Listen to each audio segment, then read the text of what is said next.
one, Michael. Let's call it the foot and mouth syndrome, and it takes a couple of manifestations. For example, you ask an acquaintance how his wife is, and you find out that she left him a month ago, or somebody insults you in front of somebody else, or somebody says something that is very critical of a product that you sell. How do you respond to some of those uncomfortable situations? Sure. Give me the first one is the wife scenario. Change the subject. We talked before about having people tell you about themselves. There's a difference between using a personal connection to gain trust and advance a relationship more quickly than sharing too much information. Huge, huge difference. Okay? So, you know, telling someone that you're a fan of, a team that's not going to upset some, the Arizona Diamondbacks. Sorry, it's really tough in Cleveland not to pick a team that's not going to offend some people. You know, it's one thing to tell someone you're a fan of the Arizona Diamondbacks. It's another thing to say that you illegally sell tickets on the street to make money because you're not doing so well in your business.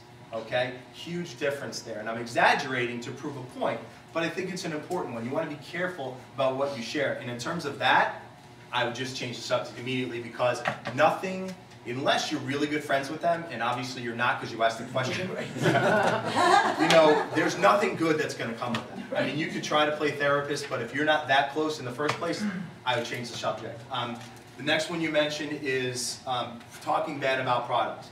I learned a hard lesson very long ago that you never, ever talk bad about somebody's product. I don't care what the scenario is. Okay, I was working in the hotel business. Someone asked me about a Chinese restaurant that was supposed to be phenomenal in Boston's North End. I heard some story about something they were doing. I said something to the guest that I was dealing with at the time, and it turns out the manager was in the lobby, and he went ballistic in my boss's office. Well, I think that the question is the flip side of that. You're standing there and you overhear somebody else make that social gaffe. What's the best way to respond? That's a tough one. First of all, you need to take the high road. You know, you can't stoop down. But depending on what they say, you may want to correct what they say if it's true or not true, and deal with that. Again, you do have to play damage control there. That's a tough one. Maureen Silver and I actually had a conversation a little bit similar about a scenario she gave me with somebody. It's not your job to correct their faults, okay? It's not.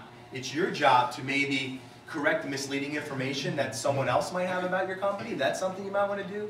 But to fix that, it's not your job, and it's a waste of your time to be too. Third one was? Well, those okay. were really the two, but I do have one more that I would like to read to you. How do you address a situation where men and women are networking, but it seems like it's more personal than business, like they're flirting, but you're not sure if it really is? Good question. I didn't come up with it, but I recently heard, for however you feel about this, although I thought this is a really powerful example. However you feel about this, is a woman talking about the idea of video games influencing violence in children. Okay, she was addressing the fact that video games don't contribute anything to violence. And I felt both ways about the spectrum. However, her comment was probably the most powerful I've ever heard in my life.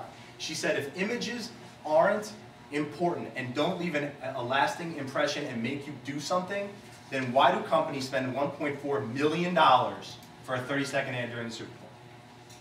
If anyone can answer that for me, I'm not taking sides either way. What I'm saying is images, including sexual, are tremendously, tremendously powerful. Okay? This slide here that I added at the end, okay, about what you say content-wise, is very little of what people get. Okay? The study's documented here. Feel free to look it up.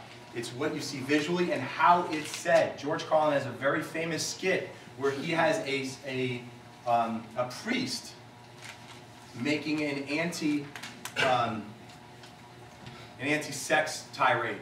But the way he says it makes him sound like he's promoting sex. And it's, again, how you say it. All right? How do you deal with that? Is it inappropriate? Do you want to even be there? That's one thing to consider right off the bat. Okay? I'm sure all of us at some time or another Brad, more than others, have used sex to sell.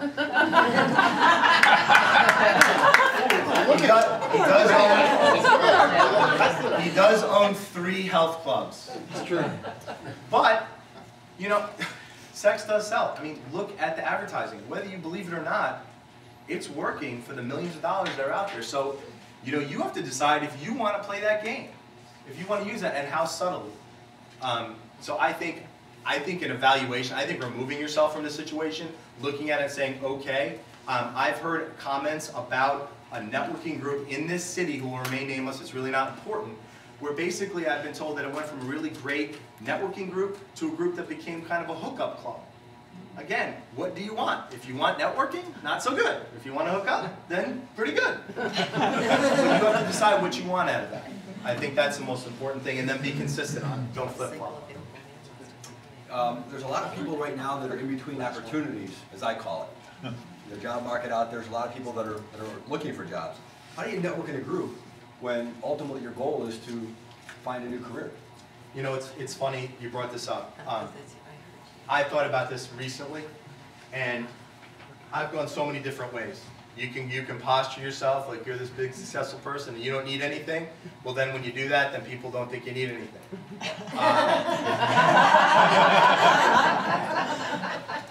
I think like most things in life, you need to be honest about your needs. And if you have a network, use it. That's not to say you need to be the clingy person that, you know, begs everyone for a job. I'm not saying that. But, you know, if introductions are more powerful than cold calls, which is going to be more powerful if you're really looking for a job? Going through the plain dealer or going to a networking event and saying, hey, you know what? This is what happened. And this is what I need. So I would say honestly, and it's going to be hard. That's easy to say. That's really difficult to do. But if you are someone that's left a positive impression in the past, that is likable, that people want to do business with, the people did want to do business with you in your old capacity, chances are they might know about something that is going to help you down the road. Ange, you said we're... Yeah. Okay, Maureen, I'm sorry, talk to me afterwards because we're going to be... Ange gave me the 3-minute warning here. I do want to draw your attention to, there are 2 pages of additional resources on your handouts. Just some books that I've read that I thought that I drew from for this presentation I thought were useful.